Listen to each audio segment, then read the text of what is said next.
D'outre-mer vous emmène à 16 000 km de Paris, en Polynésie française, à la découverte des deux principales îles de l'archipel de la Société, Tahiti et Moorea. À Moorea, au bord du lagon, Gilles le Marseillais perpétue l'art du tatouage à l'ancienne. Plongé avec les requins du Pacifique, c'est le quotidien de Nicolas qui les observe et les protège.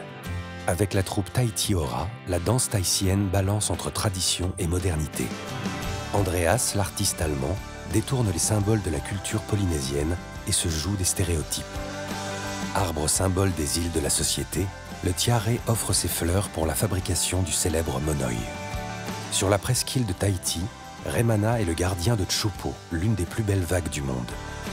Dans la vallée de la Papineau, Jean-Paul, le plasticien, recoue les pierres que le progrès dynamite, tandis que l'association Aururu y préserve la vocation ancestrale d'un site sacré. Nous commençons notre voyage sur l'île de Moorea. Souvent surnommée l'île sœur de Tahiti, elle n'en est éloignée que de 17 km. Comme ses innombrables sœurs polynésiennes, Moorea est un ancien volcan sous-marin émergé à la faveur des mouvements de la plaque tectonique pacifique il y a 3 millions d'années environ.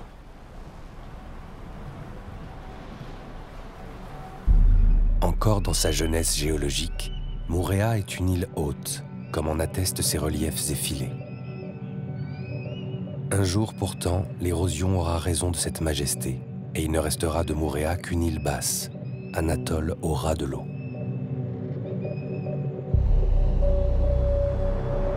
Les rivages de Moorea et des îles de la Société auraient été parmi les premiers à être atteints en Polynésie orientale.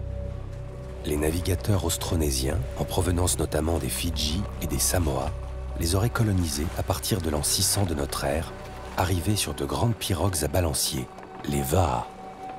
À bord de Fa'afafite, réplique moderne d'une de ces pirogues, Matahi et les membres de son association offrent un véritable retour aux sources. Cette pirogue est un bel outil pour retrouver ses racines. Beaucoup de respect de la pirogue elle-même, de l'océan et du groupe.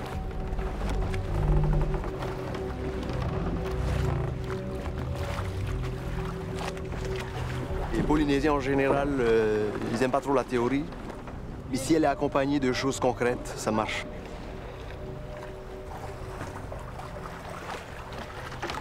On fait beaucoup de travail avec les jeunes, et les moins jeunes aussi, pour justement travailler dans ce sens, la construction de l'être. On ne sait plus être. On sait faire les choses, on nous apprend à faire, mais le savoir-être est malheureusement mis de côté. Bon, allez, à bientôt. On inverse les dérives. Ok, tout le monde bon. Un travail d'équipe, comme dans la vie de tous les jours. Fatia Rao, elle, est la capitaine de cette pirogue hors du commun. Les pirogues, il faut savoir que c'était des outils magnifiques, qui étaient à la pointe de technologie en leur temps, mais c'était aussi un outil pour trouver de nouvelles terres, pas seulement dans un but de les conquérir, mais aussi dans un but de trouver un nouvel endroit pour y vivre. Donc la vie, elles étaient donc un moyen de transport et de propagation de leur civilisation, de leur culture, de leurs plantes, de leurs dieux aussi. Aujourd'hui, elles ont une toute autre utilité et on a comme ça une quinzaine, un peu plus, entre Hawaï et la Nouvelle-Zélande, qui aujourd'hui œuvrent dans un cadre assez précis, donc l'éducation, mais aussi cette réappropriation de la navigation sans instruments, qui nous pousse un peu à être beaucoup plus affûtés au niveau de l'environnement, ce qui se passe autour. Une navigation sans instruments, mais aussi sensorielle. Et c'est très important pour ce qui est ce lien entre la nature et l'homme. On vient de Tahiti, nos origines sont là, dans nos îles. Nos ancêtres ont navigué avec ce genre de pirogue, avec les étoiles. Donc, pourquoi pas le continuer aujourd'hui? C'est quelque chose d'intéressant à transmettre à tous nos jeunes qui sont dans une modernité très influente aujourd'hui. Ok, là maintenant tu vas bientôt être face au vent. Dès que la pirogue va commencer à repartir, tu dis ok l'AIP. Ok, donne. Fa'afafite a déjà navigué plusieurs fois au long cours à travers le Pacifique vers d'autres îles de l'ère polynésienne. Le but est de former un maximum de jeunes matelots et, ce faisant, de leur réapprendre à vivre ensemble. Sur une pirogue comme celle-ci, on vit en communauté. On est obligé de le faire. Manger. Les gens sont très individualistes. Et aujourd'hui, on essaie de promouvoir ce travail en communauté, cette vie en communauté. Et la pirogue est un magnifique outil pour cela. On se réapproprie non seulement les gestes que nos ancêtres avaient peut-être dans le passé lorsqu'ils traversaient ce grand océan, mais il y a aussi des échanges qui sont forts entre les personnes et aussi entre les peuples. Cette pirogue a apporté un nouveau souffle, je vais dire, un nouvel intérêt pour nos jeunes d'aujourd'hui. Ça leur permet de revenir à l'essentiel, leur culture, de voir d'où ils viennent. C'est bien de savoir d'où on vient pour savoir où on va.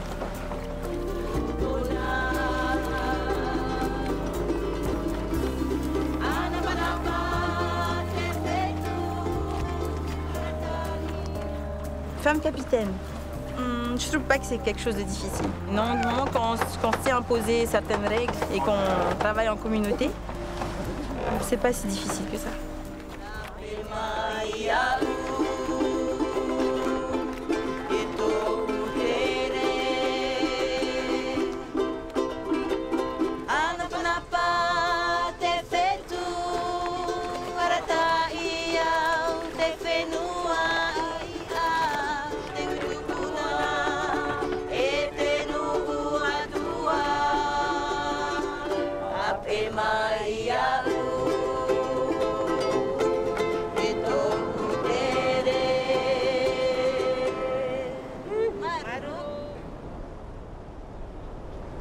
Comme beaucoup d'îles de Polynésie, Moorea est entourée d'une barrière de corail.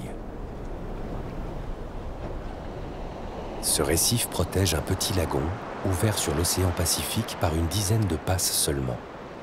Celle de Waiare est la principale porte d'entrée sur l'île.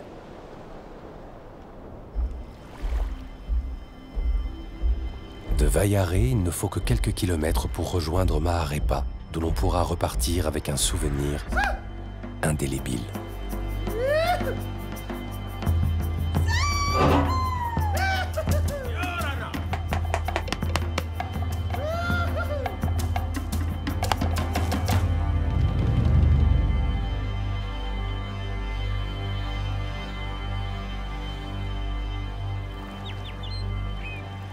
Entouré d'une nature luxuriante et grandiose, empreinte de l'influence magique du mana, Gilles a ouvert ici son atelier de tatouage.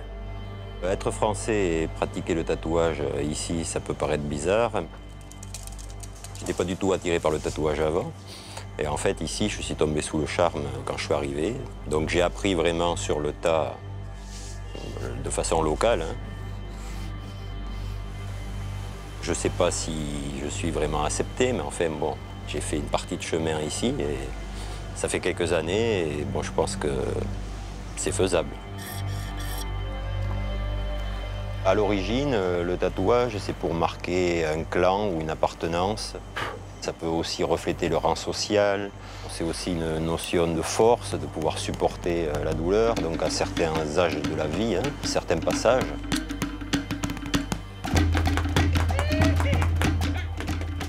Il peut y avoir des motifs aussi de famille, des motifs qui sont sacrés, donc beaucoup le tupuna, parce qu'ici c'est très important, c'est un peu la base de la culture polynésienne, qui est toujours axée sur l'ancêtre.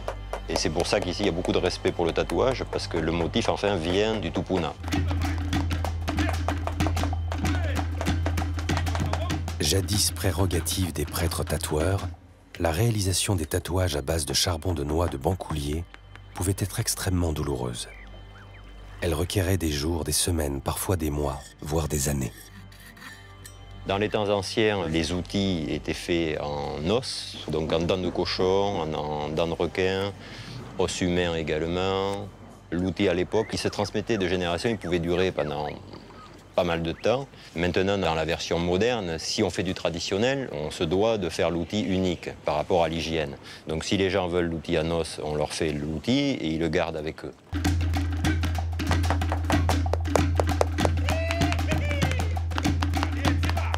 Le tatouage est très empreint de spiritualité ici.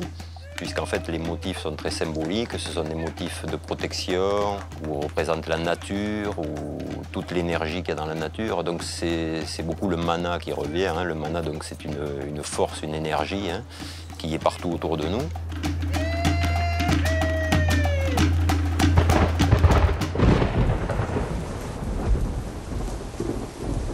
Le tatouage est comme une protection, hein, c'est un petit côté magique, ça donne de la force.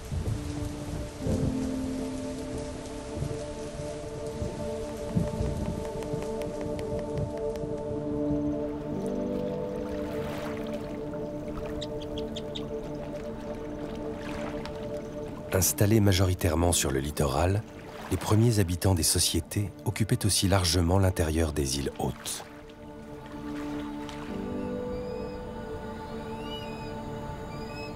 Les Polynésiens des premiers temps avaient une conception très mystique de l'univers et de la nature, qu'ils avaient apprivoisée et qu'ils vénéraient. Ils pensaient que tous les éléments de la nature étaient animés par le mana, un ensemble de forces d'origine cosmique et divine.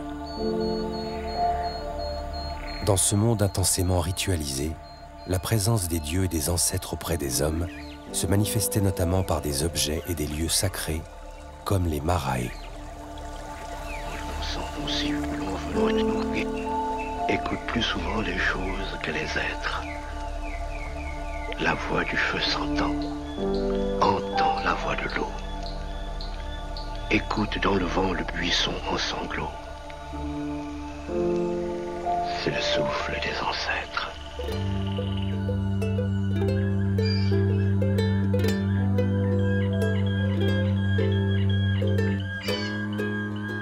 Les marae sont les principaux lieux de culte traditionnels qui subsistent dans les îles Sociétés.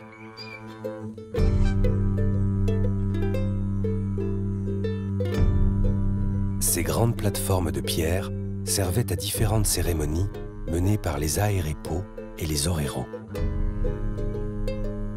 Ces experts de l'art oratoire détenaient le mana de mémoire et de transmission de l'histoire du peuple, de ses sagas et de sa généalogie.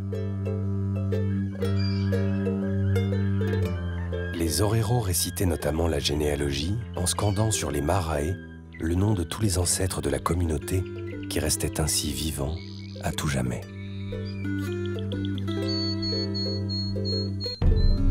Ceux qui sont morts ne sont jamais partis. Ils sont dans l'ombre qui s'éclaire et dans l'ombre qui s'épaissit. Les morts ne sont pas sur la terre. Ils sont dans l'arbre qui frémit. Ils sont dans le bois qui gémit. Ils sont dans l'eau qui coule. Ils sont dans l'eau qui dort. Ils sont dans la case, ils sont dans la foule. Les morts ne sont pas morts.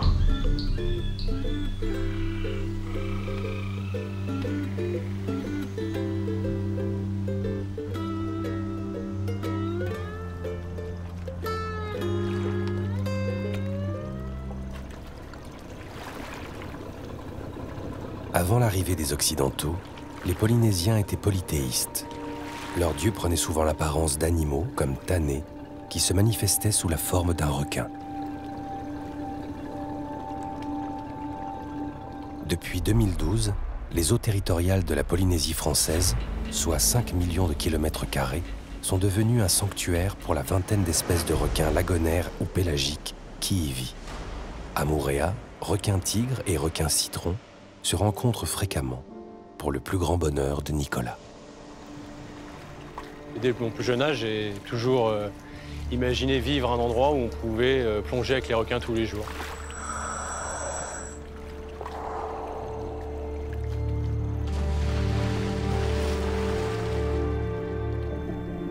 Lorsque je suis arrivé en 98 sur Moorea, j'étais ravi de voir plusieurs espèces de requins, 3-4 espèces minimum par plongée. Et donc naturellement, l'île a fait que je suis resté et ça fait 15 ans que ça dure.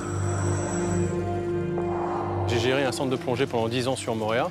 De tous les gros requins qu'on avait ici, celui qu'on voyait le plus fréquemment, c'est le requin citron. Je me suis aperçu qu'il n'y avait pas tant que ça. Et donc j'ai commencé à prendre quelques notes sur ces requins citrons. Et puis au fur et à mesure, j'ai commencé à avoir un beau dossier de requins et c'est comme ça que l'étude a commencé. Le travail que j'ai effectué et que je continue à faire sur les requins citrons a commencé en 2004, lorsque des scientifiques sont venus me demander ce que je faisais sur les requins de Moorea, sur la population de Moorea. Lorsque je leur ai montré, ils m'ont proposé de structurer toutes ces connaissances. Mon premier travail était en fait de les identifier et ensuite c'est voir leur présence. Aujourd'hui, on a 12 requins qui sont complètement résidents de Moorea et d'autres requins qui le sont beaucoup moins et qu'on voit qu'à certaines périodes. Par exemple, la plongée que nous avons fait ce matin, on a eu 7 requins, 6 étaient résidents et une femelle qui était non résident. Donc ça fait très plaisir de la voir parce qu'on ne la voit pas tout le temps, on la voit 1 ou 2 fois par an seulement. Donc ce matin, on était très chanceux. Et ensuite, c'est comment les reconnaître. Et donc cette femelle-là, on a pu la reconnaître grâce à la deuxième nageoire dorsale qui est presque carrée, la nageoire. Donc cette femelle-là est très facilement reconnaissable.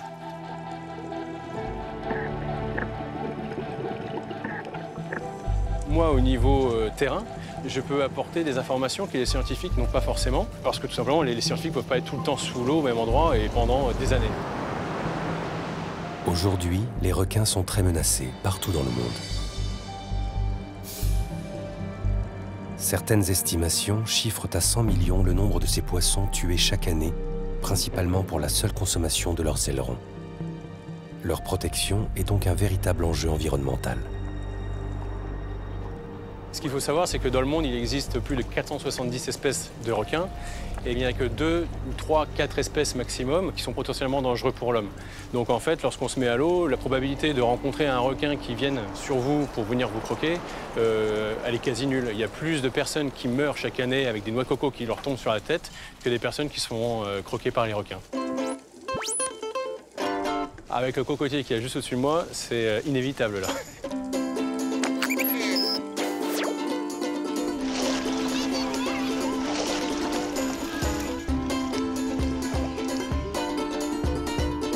Juste au bord de l'eau, là où il se plaît à pousser, on cultive le tiaré, un petit arbuste tropical originaire des îles du Pacifique. Sa fleur, au parfum puissant et suave, est l'un des emblèmes de la Polynésie française. Macérée dans l'huile de copra, elle sert à confectionner le célèbre monoï, l'huile sacrée de Tahiti, dont Vatea est l'un des plus grands partisans. Le monoï est un patrimoine, c'est un peu une image de la Polynésie. C'est un enfant du pays, on va dire. On ne trouve pas du monoï, en tout cas en tant que tel, ailleurs qu'en Polynésie. On les cueille fermées en fait parce qu'il y a encore tous les parfums dedans. Il ne faut pas qu'elles s'ouvrent. Hein. Par exemple, ça c'est des fleurs qui vont s'ouvrir demain. C'est pas du tout la même chose. Celle-là, c'était celle d'hier, qui ont éclos hier après-midi, qui sont bien ouvertes et qui vont jaunir comme celles d'avant-hier. Le monoï fait partie en fait de la pharmacopée traditionnelle. C'était utilisé pour l'hydratation. La plupart du temps, les femmes l'utilisaient pour aller au soleil. Et puis bon, ça s'est transmis de génération en génération, avec maintenant une évolution et un procédé de fabrication un peu plus encadré, mais le produit reste le même.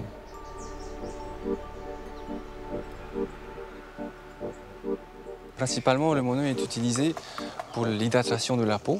Ça donne une couleur, un teint assez particulier aux femmes qui ne déplaît pas aux hommes, évidemment.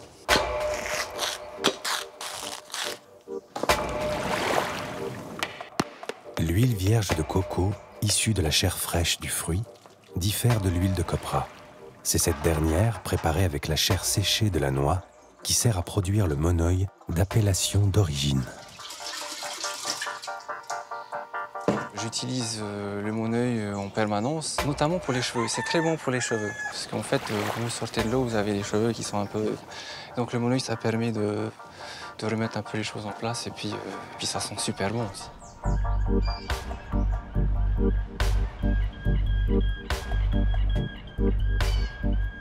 En Polynésie, beaucoup d'atolls continuent de vivre en grande partie grâce à la vente de leurs noix de coco, indispensables à la fabrication de l'huile de copra et donc du monoï.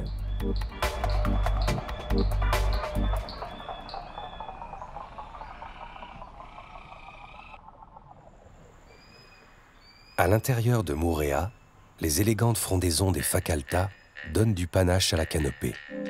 Ces arbres, qui peuvent atteindre jusqu'à 40 mètres de hauteur, ont été introduits ici afin de lutter contre l'érosion des sols.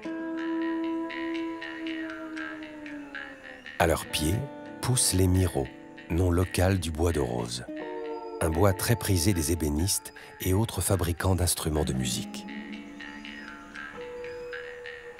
À quelques kilomètres de la baie de Cook, Robert est l'un des maîtres du ukulélé.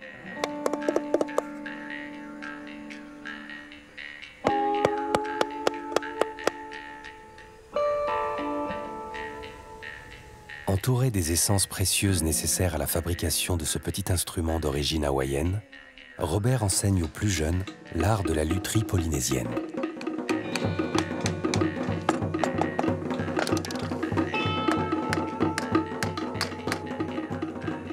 Voilà, c'est bon. Non content de les sculpter dans le miro ou l'acajou, Robert fait aussi chanter les ukulélés dans le cadre de sa petite école de musique où les enfants de Moorea, comme les aficionados venus de très loin, apprennent à en jouer. Mais pas de bonne musique sans un bon instrument. Et voilà. Pour avoir le son des ukulélés, il faut que tu essaies de taper un peu sur la caisse. Si le milieu, c'est comme ça, non, c'est pas bon. Il faut que tu repenses pour avoir ce son-là. Là, c'est bon, ce son-là. Il faut repenser encore pour avoir le bon son du ukulélé. Voilà.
Nous quittons Moorea pour l'île capitale de la Polynésie française, Tahiti, que nous explorerons du rivage jusqu'aux vallées secrètes de l'intérieur.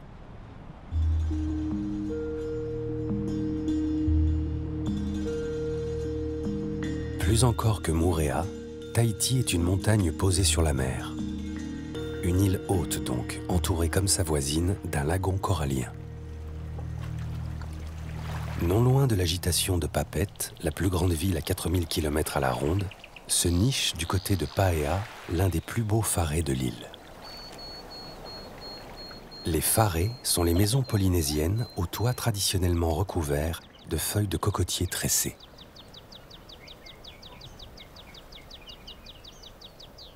Dans ce jardin idéal, une partie de la troupe de danse Tahiti Ora prépare les costumes végétaux de sa représentation du soir.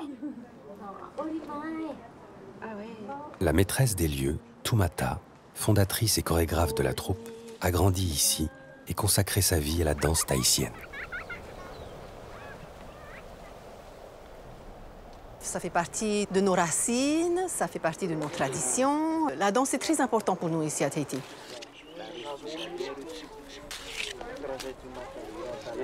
On essaie de sortir du cliché de ce qu'on faisait avant, quand j'étais jeune, il y a disons 40 ans, où on a un peu cette vision de la vahinée, sous le cocotier, avec son petit pareo, la couronne de cou, et puis des mouvements langoureux. Et maintenant, on veut montrer que le Ori Tahiti, c'est une danse qui est en mouvement.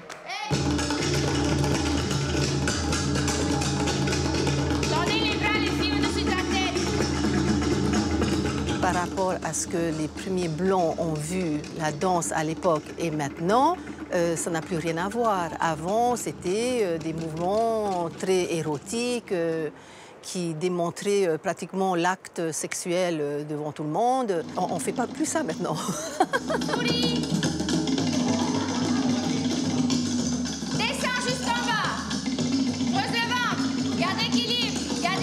Au niveau de notre Ori Tahiti, parce que c'est ça le nom de notre danse, on peut aujourd'hui parler de performance, ça c'est clair. Et c'est même presque une danse athlétique. Hein.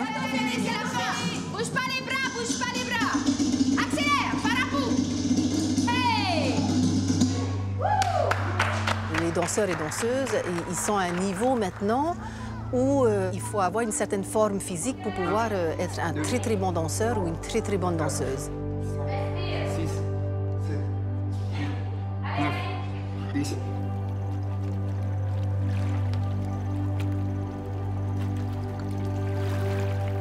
Nous, on veut envoyer un message de beauté, de sensualité, de force.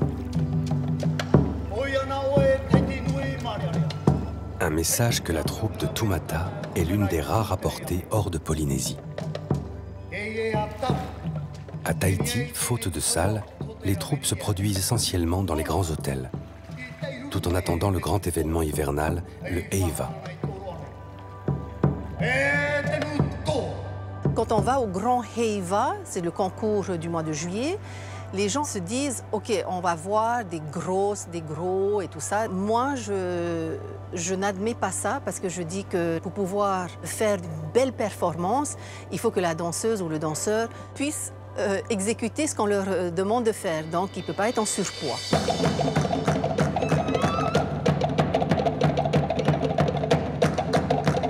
Il y a des chorégraphies, il y a des costumes. Ce n'est pas quelque chose qui est purement traditionnel. On puise dans les bases de nos danses et nous faisons du spectacle. Donc, nous ne faisons pas du folklore.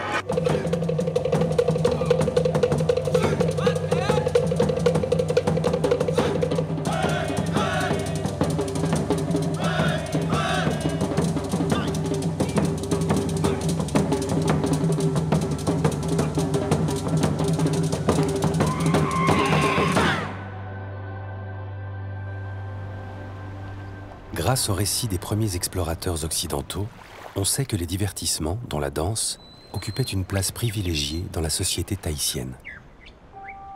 C'est d'ailleurs ici, à la pointe Vénus, au nord de Papeete, que les Européens débarquèrent pour la première fois en 1767. Les Wallis, Bougainville et autres Cook vont propulser l'île dans l'imaginaire occidental. Une vision idéalisée du rêve tropical que questionne un expatrié pour le moins créatif. Andreas, artiste polynésien d'origine allemande, vit à Tahiti depuis 25 ans, où il cultive une certaine forme de fantaisie. Je crois qu'un artiste, il ne doit pas forcément se prendre au sérieux. L'humour est effectivement un bon moyen pour faire réagir les gens, parce que quelque chose qui est froid, qui est invisible, restera invisible et ça ne marquera pas les gens.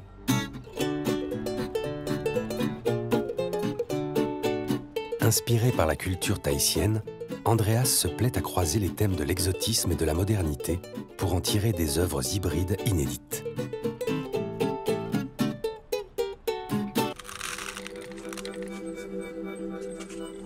Quand je suis arrivé ici, je venais des Beaux-Arts et en Europe, je faisais des choses complètement différentes. Déjà au niveau des matériaux, métal, ça n'allait pas. Il y avait peu de gens qui comprenaient ce que je faisais. Donc j'ai commencé à étudier tout ce qui est ancien et j'ai vu cette énorme richesse. L'artiste n'a pas hésité à détourner certains objets ou coutumes traditionnelles pour souligner les contradictions de la société contemporaine.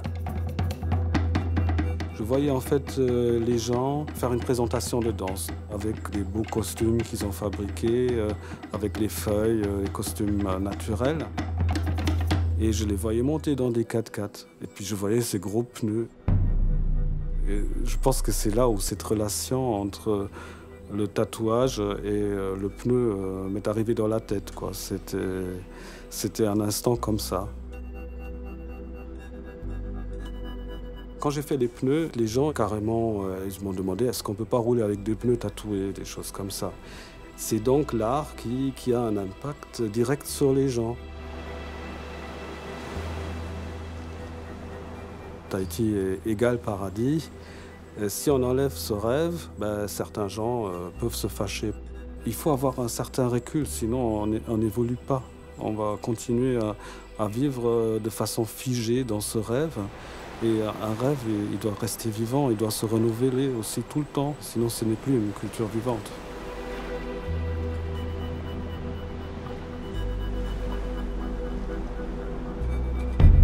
Vivante, la végétation de l'île de Tahiti semble bien l'être, tant elle marque les paysages. Fondement de la culture polynésienne et de son cadre de vie, cette biodiversité est pourtant en danger. Jeune et insulaire, la flore originelle est relativement pauvre. Elle présente en revanche l'un des plus forts taux d'endémisme de la planète. Mais sur un tout petit territoire, ses effectifs sont plutôt faibles. Elle est donc très vulnérable au risque d'extinction, en particulier face aux espèces invasives. Jean-Yves, écologue et biologiste de la conservation, défend ce patrimoine végétal. Son grand ennemi, le miconia. Le miconia, c'est un petit arbre originaire d'Amérique tropicale qui a été introduit ici à Tahiti au jardin botanique en 1937. En 50 ans, il a colonisé, il a envahi toutes les forêts humides de basse et moyenne altitude sur l'île. Et on commence à agir souvent quand il est trop tard. C'est-à-dire qu'on dit « Ah zut, on a une plante envahissante », mais elle a déjà recouvert des hectares et des hectares en forêt ou en montagne.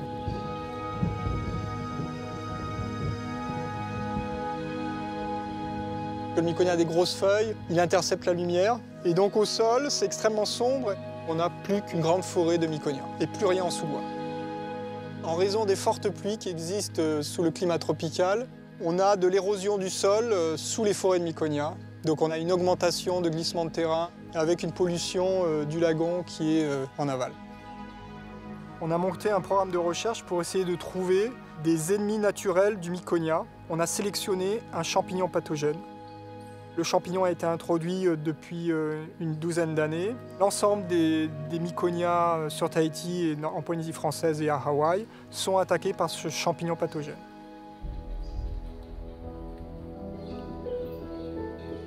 Nos études montrent qu'il y a une régénération de la forêt naturelle grâce à ce champignon pathogène.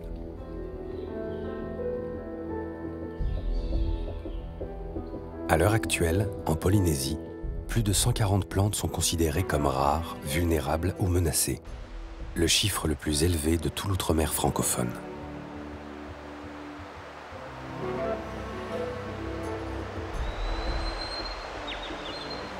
Les Polynésiens sont encore nombreux à dépendre directement de leur environnement pour vivre.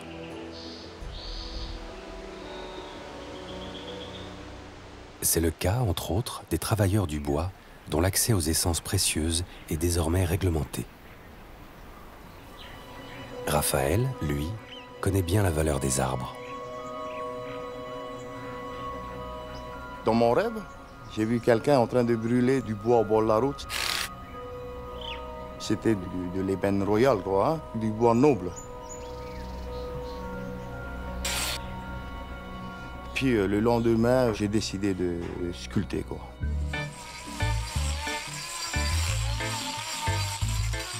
Raphaël est originaire des îles Marquises, l'archipel le plus septentrional de Polynésie française. La sculpture du bois y est une tradition très solidement ancrée, et l'on dit encore volontiers que les Marquisiens sont les meilleurs sculpteurs du Pacifique. Leurs tiki, ces statues mi-hommes, mi-dieux, sont légendaires. Quand j'avais 6, 7 ans, je voyais mes parents danser, puis je voyais mes grands-parents qui sculptaient.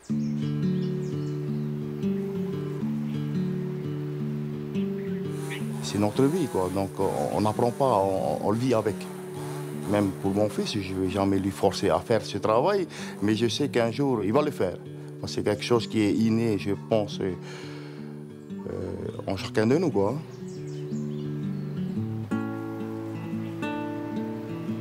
Le bois qu'on utilise depuis nos aïeux jusqu'à aujourd'hui, ça a été toujours du bois noble, comme on dit, mais c'est du bois médicinal déjà. Et puis, sa beauté, la couleur, les veines et tout, donc c'est pour ça qu'on a utilisé pour faire de la sculpture.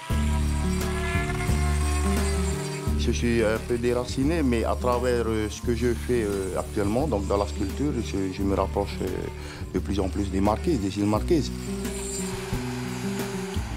Ce que moi je sais, c'est que plus on s'éloigne de son île natale, ta culture est encore plus forte, quoi.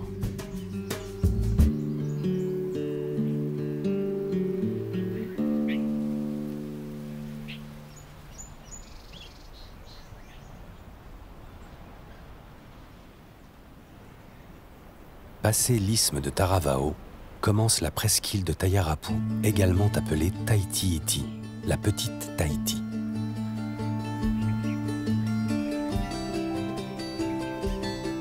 À l'entrée de la presqu'île, les paysages verdoyants du plateau de Taravao prennent vite des airs de Normandie.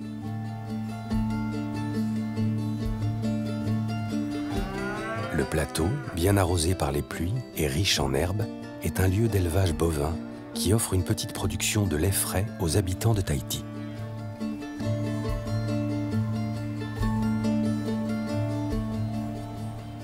La vie est douce sur la presqu'île, loin, très loin de l'agitation de la grande ville.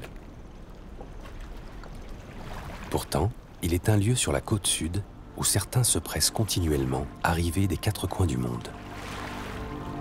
Un lieu extrême, dangereux, réservé aux meilleurs, au rôle d'un monstre des mers dont Raymana est le gardien.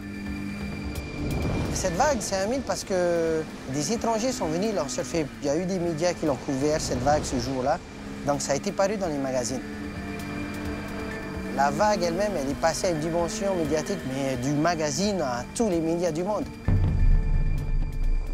Et j'ai commencé à surfer les grosses vagues. Les médias, les sponsors sont venus vers moi. Ils avaient besoin d'un Tahitien pour promouvoir leur marque et moi promouvoir la vague. Ça a fait qu'aujourd'hui, je suis devenu surfeur professionnel.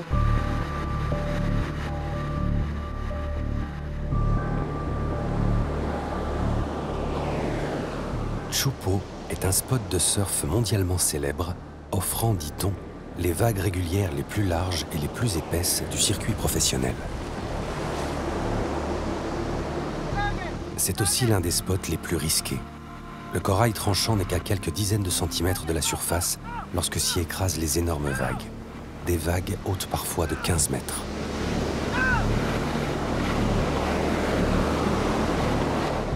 Raymana est là pour gérer le flux des surfeurs intrépides et veiller à leur sécurité. Il y a des moments où certains surfeurs arrivent, ils veulent surfer 4 fois plus que d'autres. Donc il faut les calmer, il faut discuter, il faut leur dire voilà, ça suffit. Il y a des surfeurs qui sont arrivés, ça fait 2 heures qu'ils sont là, ils n'ont pas pris de vague. Donc apparemment, c'est faire en sorte que tout le monde ait vague, au moins une vague chacun. Et quand tout le monde a sa vague, tout le monde est content.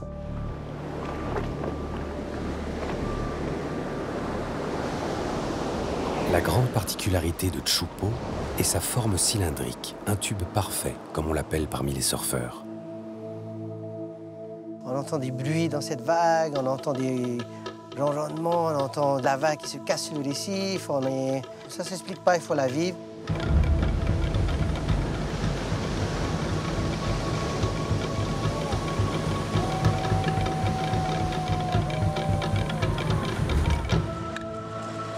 Et cette sensation-là, on ne peut pas la vendre, elle n'est pas achetée, c'est pas donné, il faut la vivre et il faut prendre une planche et y aller.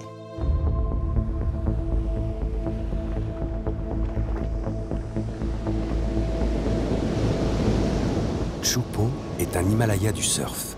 On vient s'y jauger et y être jugé par ses pairs. La réussir, c'est accéder à un statut à part et surtout à des sensations uniques. Cette vague, elle est spéciale parce qu'elle est immense, elle est tellement épaisse, elle fait du mal. très dangereuse.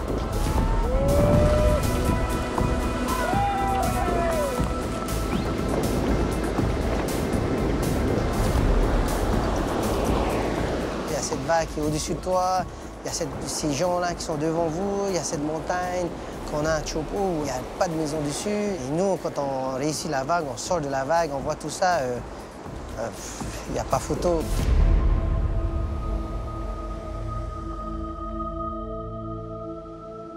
Il faut rester simple, humble, servir, partager. C'est qu'est-ce qu'on peut faire pour le Tahitien d'abord et après, qu'est-ce qu'on peut faire pour l'étranger. Et en faisant pour les autres, ben, d'autres feront 2 fois plus pour vous.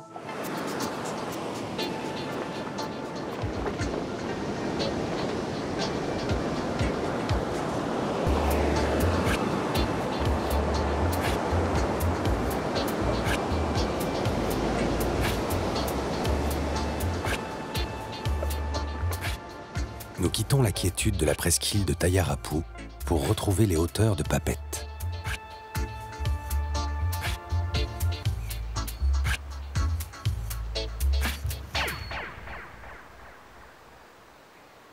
Quelque part dans la vallée de Hamuta se tient un rassemblement typiquement tahitien et des plus appétissants.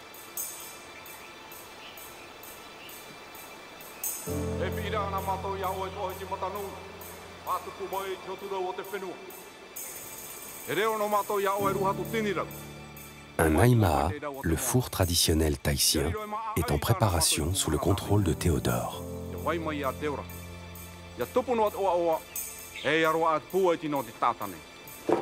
Le aimaa était le mode de cuisson des repas polynésiens d'antan. Il est aujourd'hui, avant tout, un moment de partage collectif et de fête. La marmite d'épinards avec du poulet à l'intérieur, hein? C'est du chou avec du cochon, des carottes et des navets. Voilà.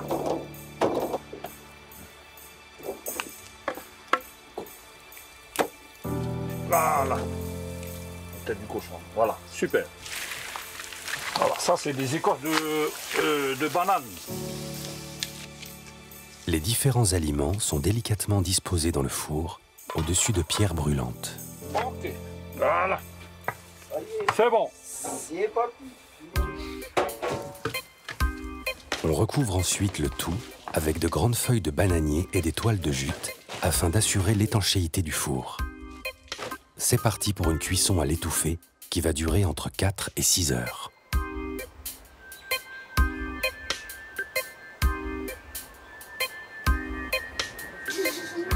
On est en train d'ouvrir le ahima là. 5 heures après la cuisson. Hein? Après 5 heures de cuisson. Hein? Quand les feuilles de bananier sont cuites comme ça veut dire que notre ahima il est réussi. Il est à point. Alors, le dernier indice qui dit que le ahima il est réussi, c'est le cri du guerrier.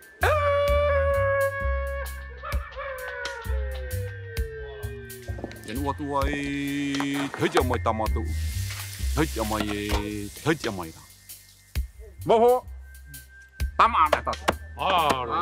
bon appétit. Le pain tahitien, naturel, hein? Excellent.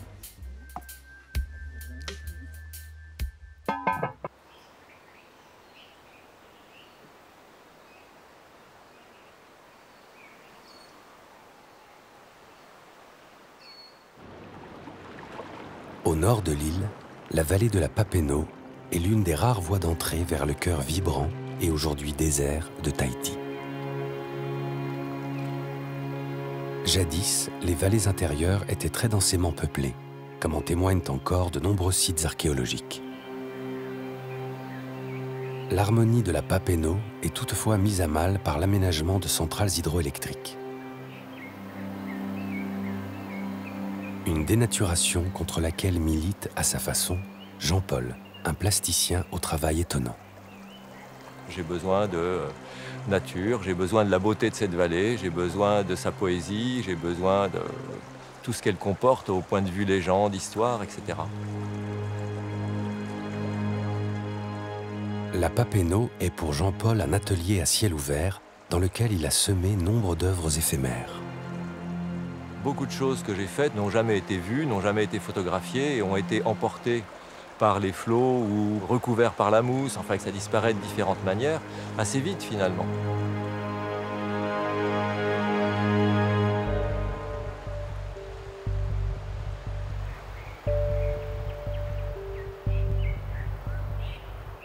Jean-Paul est un artiste pariétal, en quelque sorte.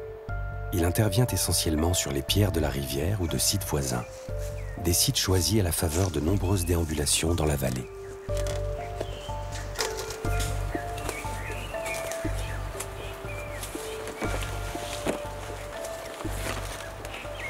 Il faut d'abord bien connaître le lieu, donc c'est essentiellement des balades. Il faut aimer se promener, être piqué par les moustiques, se traîner les fesses dans la boue.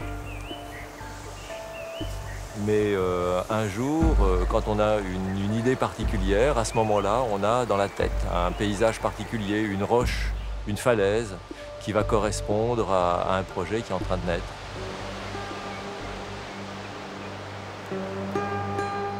Jean-Paul a commencé par recoudre des pierres, comme un acte symbolique de réparation.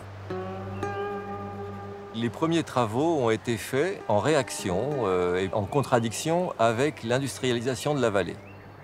J'ai recousu des pierres qui avaient été dynamitées pour faire passer la route, les tuyaux pour les centrales, etc.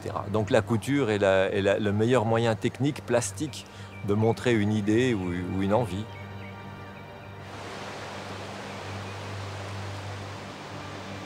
Ce qui est important dans la vallée de Papenot, c'est de pouvoir y faire du tourisme ou pouvoir y construire de nouvelles industries, etc. Donc on est dans une phase d'effacement, en quelque sorte, de tout ce qu'elle a comporté de sacré pour les civilisations pré-européennes. Ça a toujours été un lieu neutre, même en temps de guerre, c'est un lieu de refuge. Et effectivement, la multiplication des sites religieux que l'on trouve dans cette vallée montre bien une sacralité extrêmement importante du lieu. Est-ce que les traces que je laisse vont servir un jour, peut-être, à aider à préserver cette vallée, ou est-ce qu'au contraire, elles vont attirer une espèce d'industrialisation et qu'un jour, on retrouvera ces rochers au milieu d'un rond-point, tout simplement?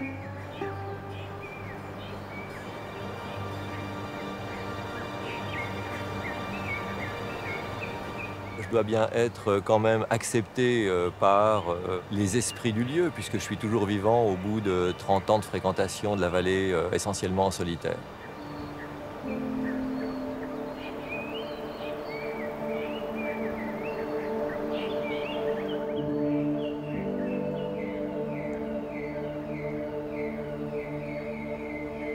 Qu'est-ce que cela veut dire? L'eau, l'air, le vent, les chants des oiseaux, les chants de la rivière, tout ça, il faut que les enfants comprennent ça, sinon ça serait trop tard. Plus haut dans la vallée, au pitot de l'île, le nombril culturel et métaphorique de Tahiti, Papa Apon et l'association Aoruru entretiennent l'antique site de Fareapé, un lieu de préservation et de transmission de la culture traditionnelle.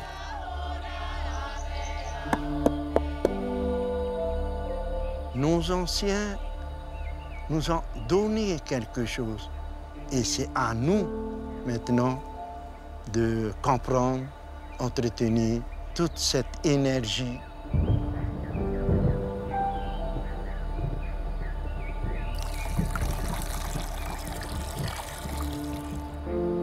On reçoit des classes vertes ici. On peut dire 5000 ou 8000 enfants qui passent ici. Et notre rôle à nous, c'est de leur faire passer ce message que d'abord, il faut aimer sa terre, aimer sa langue et aimer tout ce qui nous entoure.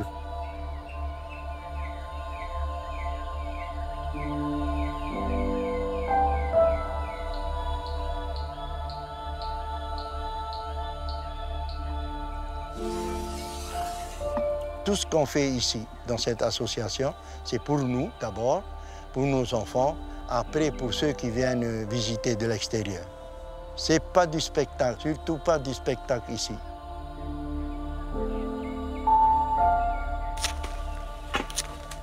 On a une coutume qui dit « cherche ta généalogie ».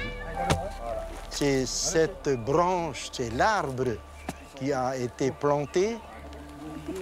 On vient de planter les tarots. D'ici 7 mois, le tarot va donner à manger. La terre, pour nous, c'est notre mère nourricière. On aime notre terre, on aime notre pays, on aime notre culture, on aime notre langue.